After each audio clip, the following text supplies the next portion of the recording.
silakan dipersilakan. Air pria tanda tanda.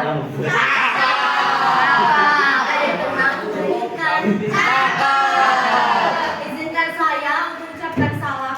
Assalamualaikum warahmatullahi wabarakatuh. Waalaikumsalam warahmatullahi wabarakatuh.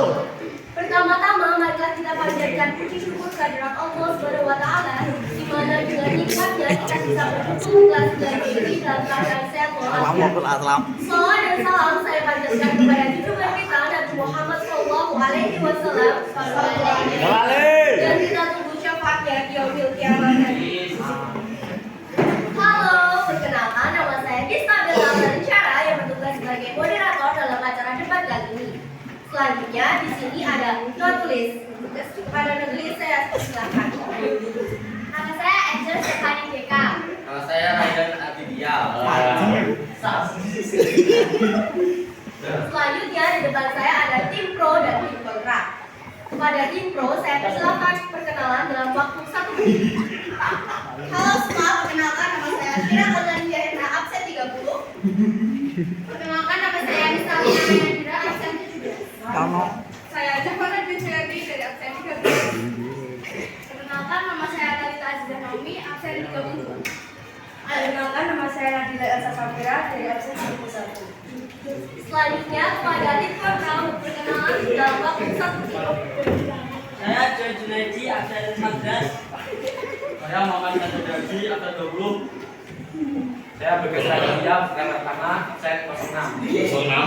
Saya Bebas Mengajar, Abdul, absen 8. Saya Abdul Pertama, absen 1. Selanjutnya dipersilakan kepada tim pro dan tim kontra untuk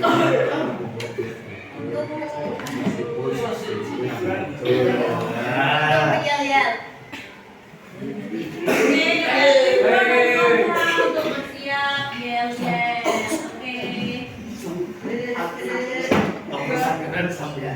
Kami di tim pro pasti menang.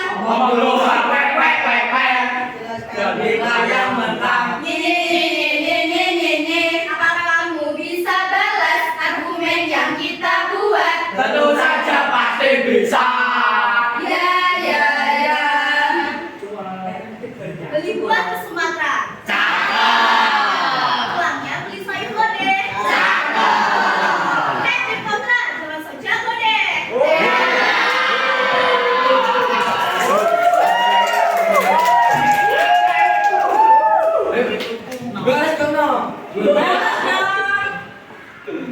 Pergi ke sawah nanam linju. Nanamnya dengan cara mencangkok. Tim pro kita emang jago kok.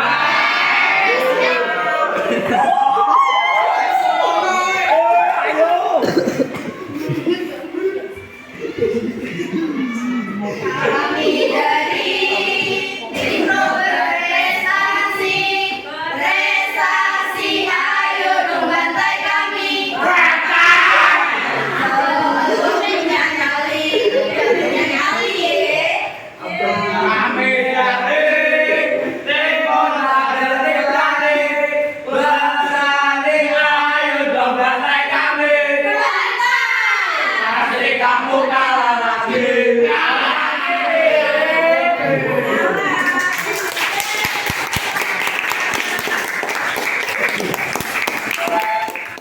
Mari kita mulai debat kali ini.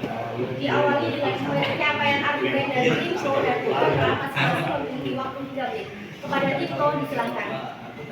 Terima kasih. Saya mewakili tim pro sangat setuju dengan mosi pada perdebatan kali ini bahwa apakah Chelsea mampu menghancurkan sebuah generasi? Jawabannya adalah ya. Dengan adanya Chelsea, jumlah penduduk pada suatu tempat akan mengalami penurunan. Jika Chelsea ini tetap diterapkan secara terus-menerus, maka pada suatu bangsa atau negara akan rusak dan generasi mudanya juga punah karena hanya para lansia saja yang tersisa. Tentunya, para lansia juga sudah lemah untuk melakukan sesuatu. Orang tua yang tidak memiliki keturunan, maka tidak ada yang mengurus mereka ketika usia lanjut. Juga tidak ada yang mewarisi harta mereka. Bahkan sistem-sistem pemerintahannya pun akan hilang. Karena apa? Ya karena tidak ada yang penduduk yang meneruskan sistem pemerintahan tersebut. Jika pemerintahan rusak, berarti tidak ada yang mengatur jalannya negara ini, sehingga sebuah negara akan terombang-ambing dan berakhir dengan kerusuhan. Orang tua akan terus mengalami kematian, sedangkan tidak ada amal kelahiran untuk menghentikan kematian tersebut. Selain itu, orang yang sudah menikah memang fitrahnya untuk menghasilkan generasi.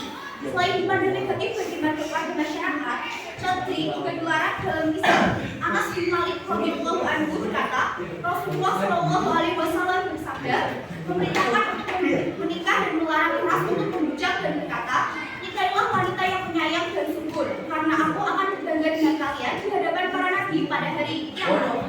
Hadis riwayat Ibnu Hibban. Dari hadis di atas dapat kita garisbawahi bahwa Rasulullah Shallallahu Alaihi Wasallam memerintahkan untuk menikah dan melarang untuk membujak. Berarti Rasulullah juga menegaskan bahwa setelah menikah diharapkan menghasilkan keturunan.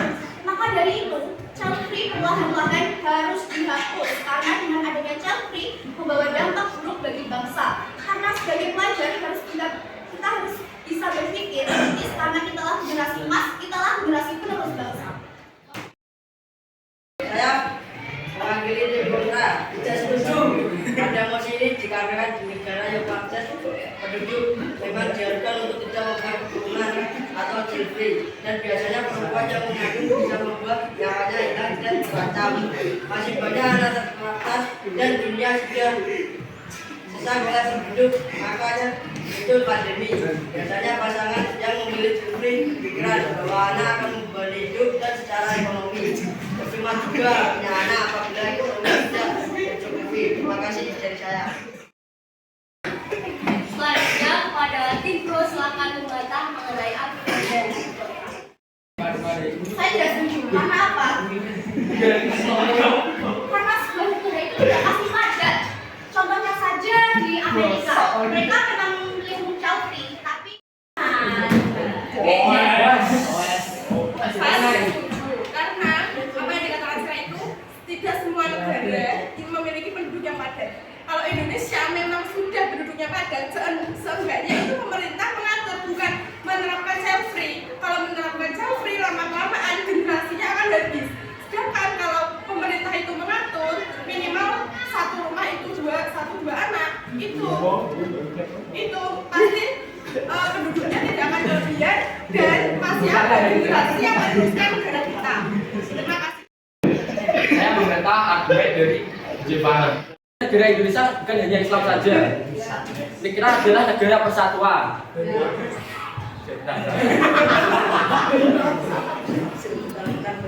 Yang memiliki keragaman.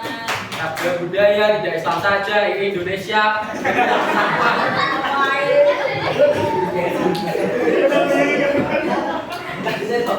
Aku mau apa ya memang? bisa juga.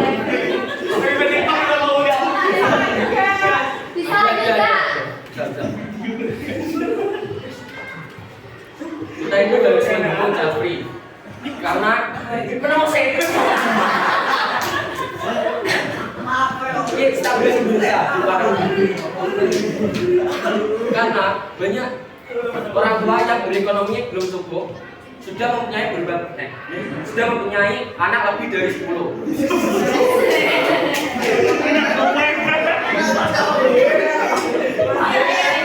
Banyak saya lihat di video TikTok, anak kecil itu sudah bertarung dengan waktu.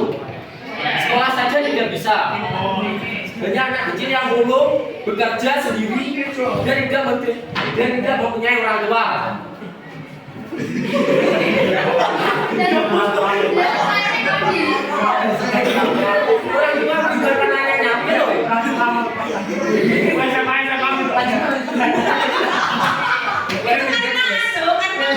Penduduknya tinggi sehingga banyak muncul masalah kependudukan gitu kan maksudnya.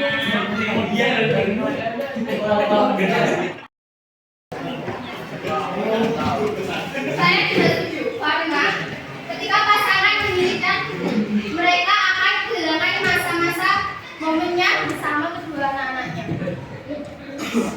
Selain itu,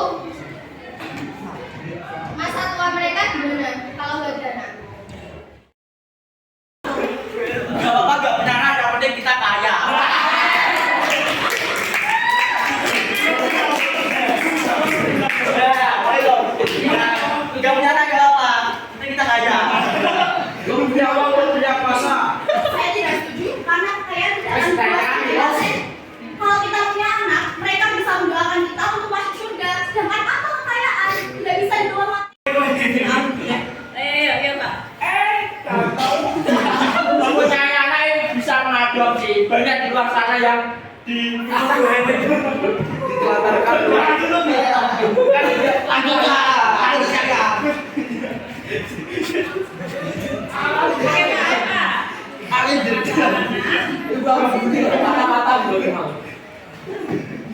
Anaknya bisa melakukan blok sini.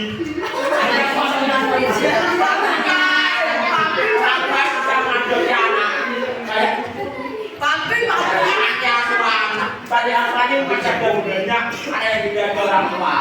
Bukan blok-blok.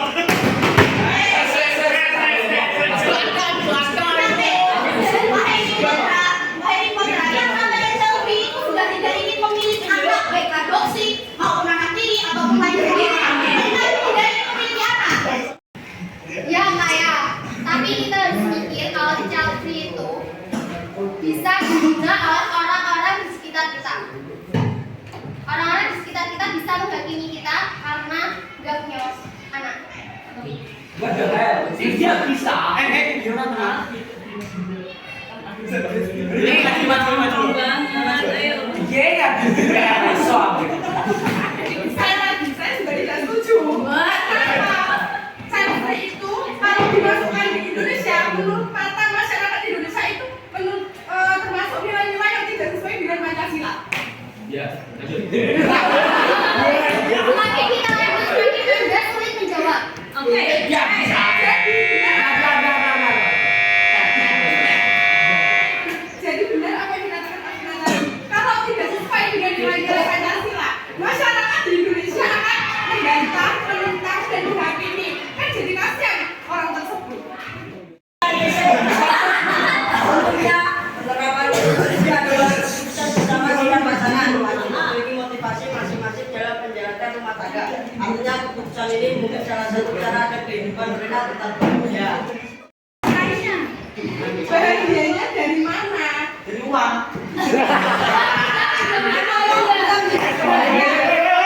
Apa yang mau dulu kan aku kamu berbahagia loh. Bahagia bersama pasangan. Nah, saya katakan kalau Bapak seorang laki-laki sama perempuan itu pasti sakit. Siapa yang merawat kalau nggak ada? Itulah dia yang mau merawat. Banyak banget. di Indonesia banyak panti jompo.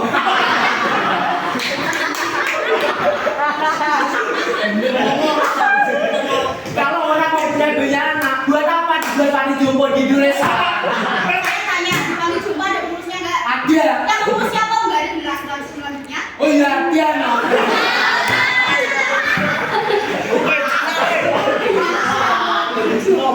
Negara Indonesia itu semakin menurun, bukan semakin maju.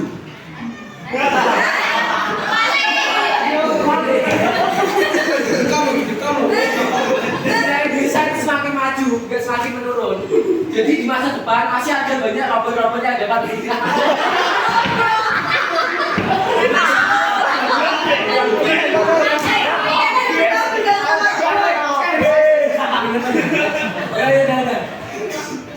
Sama robot ya.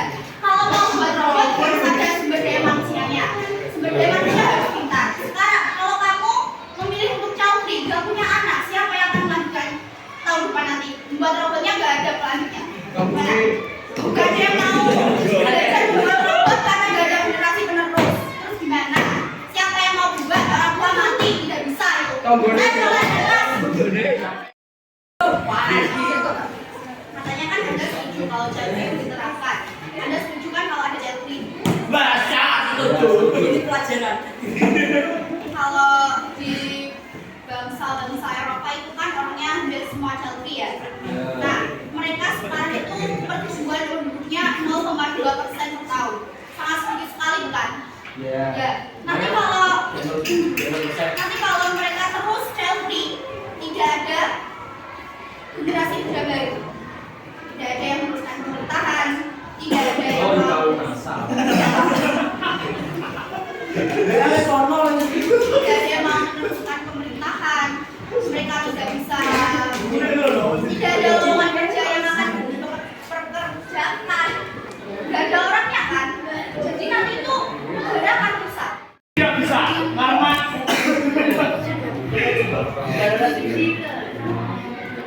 Karena udah selamanya kita cari. baru kita mendapatkan.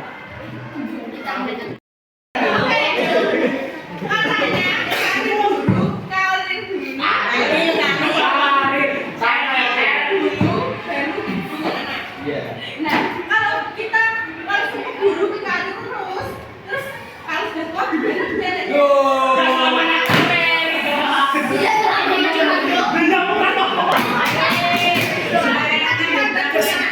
Apa nggak malah susah?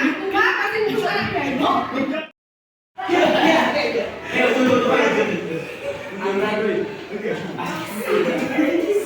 Tidak semuanya sukses di karir itu tua. Contohnya Gus muda. Jika rumah kita ada di pelosok Indonesia di Kalimantan, kita bisa jadi Gus muda sawit. Di sana kita umur 20 tahun bisa juga menikah. Karena karir itu penting sekali. Bisa ada lagi karir tahunan. Kalau kita lolos menjadi taruna 18 tahun atau 19 tahun, kita pasti pendidikan dulu. Keren. Iya.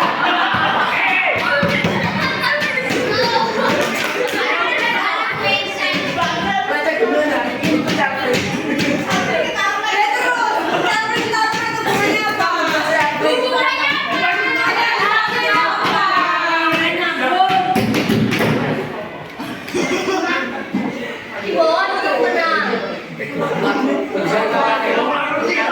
Ketika kita sudah sukses di masa tua, kita masih bisa menyewa pembantu rumah, pembantu 5, pembantu 6, pembantu 10, terserah kita. Soalnya kita kaya. Mas Bagas tadi ya. Oh, mas. Kamu mau nyewa pembantu berapa? 10, 6, 150. Yang kamu sewa siapa? Gak ada definisinya. Yang kamu sewa siapa? Kan kita cari tidak selamanya child free. Hanya orang-orang tertentu saja yang mendukung child free.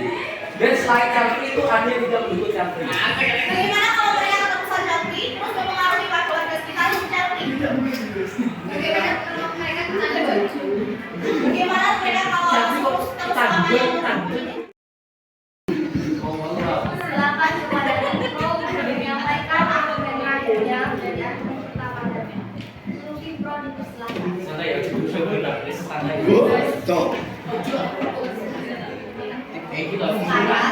Jadi apa yang sudah kami sampaikan, kami tegaskan lagi bahwa child free tidak tepat untuk diterapkan dalam suatu negara meskipun hanya sementara.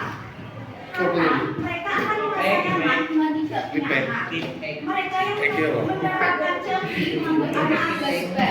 Sehingga orang yang melihat mereka akan mengikuti sistem child free. Mereka tidak ingin punya anak juga.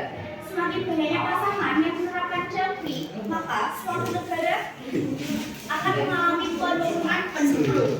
Selain itu, child free membuat mental seorang perempuan menjadi down karena mendapat binaan dari masyarakat bahwa mereka tidak bisa memiliki anak. Sekian, terima kasih.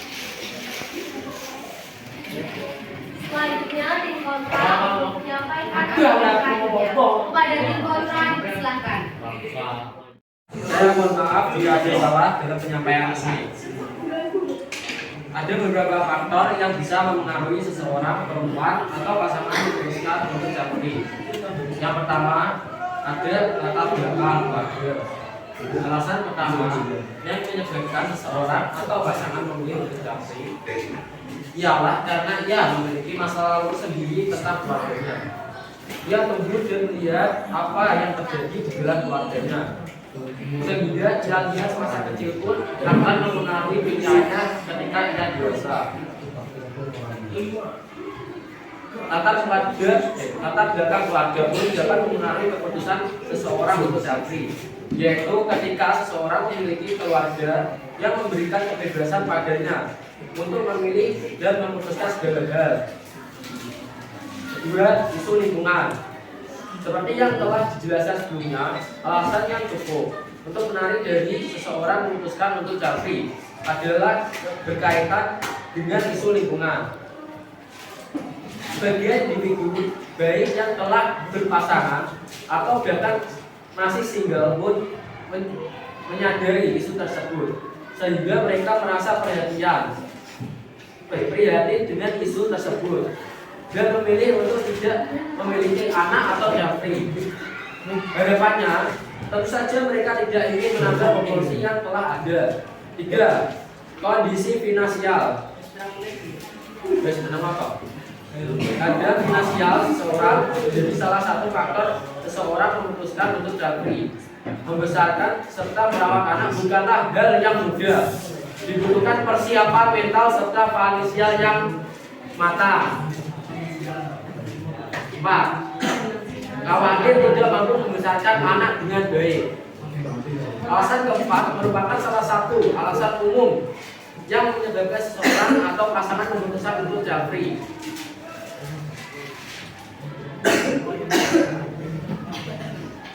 5. Memiliki masalah maternal insting. Maternal insting merupakan kondisi di mana kemampuan emosional dari seorang perempuan, khususnya seorang ibu, dalam menentukan hal-hal benar serta salah ketika yang membesarkan seorang anak. Nah, memiliki kondisi fisik tertentu.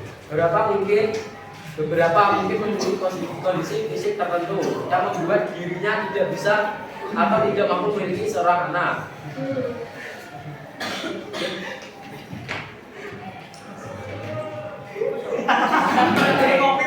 Akhirnya saya menjawab semua pertanyaan dari tadi. Silakan kepada penulis untuk menyampaikan kesimpulannya mengenai mosi debat kali ini. Kepada penulis silakan. Dari debat kali ini kita dapat mengetahui bahwa pendapat yang dimiliki terhadap program Jantri beragam-ragam. Program Jantri juga memiliki sisi positif dan negatifnya masing-masing. Beberapa alasan orang melakukan program Jantri karena ekonomi yang kurang cukup, ingin fokus ke karir atau belum siap secara fisik dan mental. Tetapi bagi orang yang tidak mampu baik ekonomi, fisik, dan mental, dianjurkan agar tetap memiliki keturunan untuk menjadi generasi penerus, agar generasi tidak rusak karena rendahnya angka kelahiran. Bagi beberapa negara ada yang angka kelahirannya sangat rendah sehingga diharuskan memiliki keturunan. Contohnya Jepang, banyak warga Jepang yang menganut Jantri sehingga banyak sekolah dasar maupun menengah yang terpaksa ditutup karena tidak ada anak-anak lagi. Jepang juga terdapat banyak gedung dan teknologi yang maju, tetapi apabila semua masyarakat memutuskan untuk jantri, maka tidak akan ada generasi penerus yang akan melanjutkan aset-aset negara, sehingga negara tersebut akan mati. Gimana saya pengabdinya juga. Sekian debat pada kali ini. Mohon maaf apabila ada kata yang kurang berkenan, dan terima kasih kepada hadirin yang telah menyimak debat pada kali ini. Akhir kata, wassalamualaikum warahmatullahi wabarakatuh.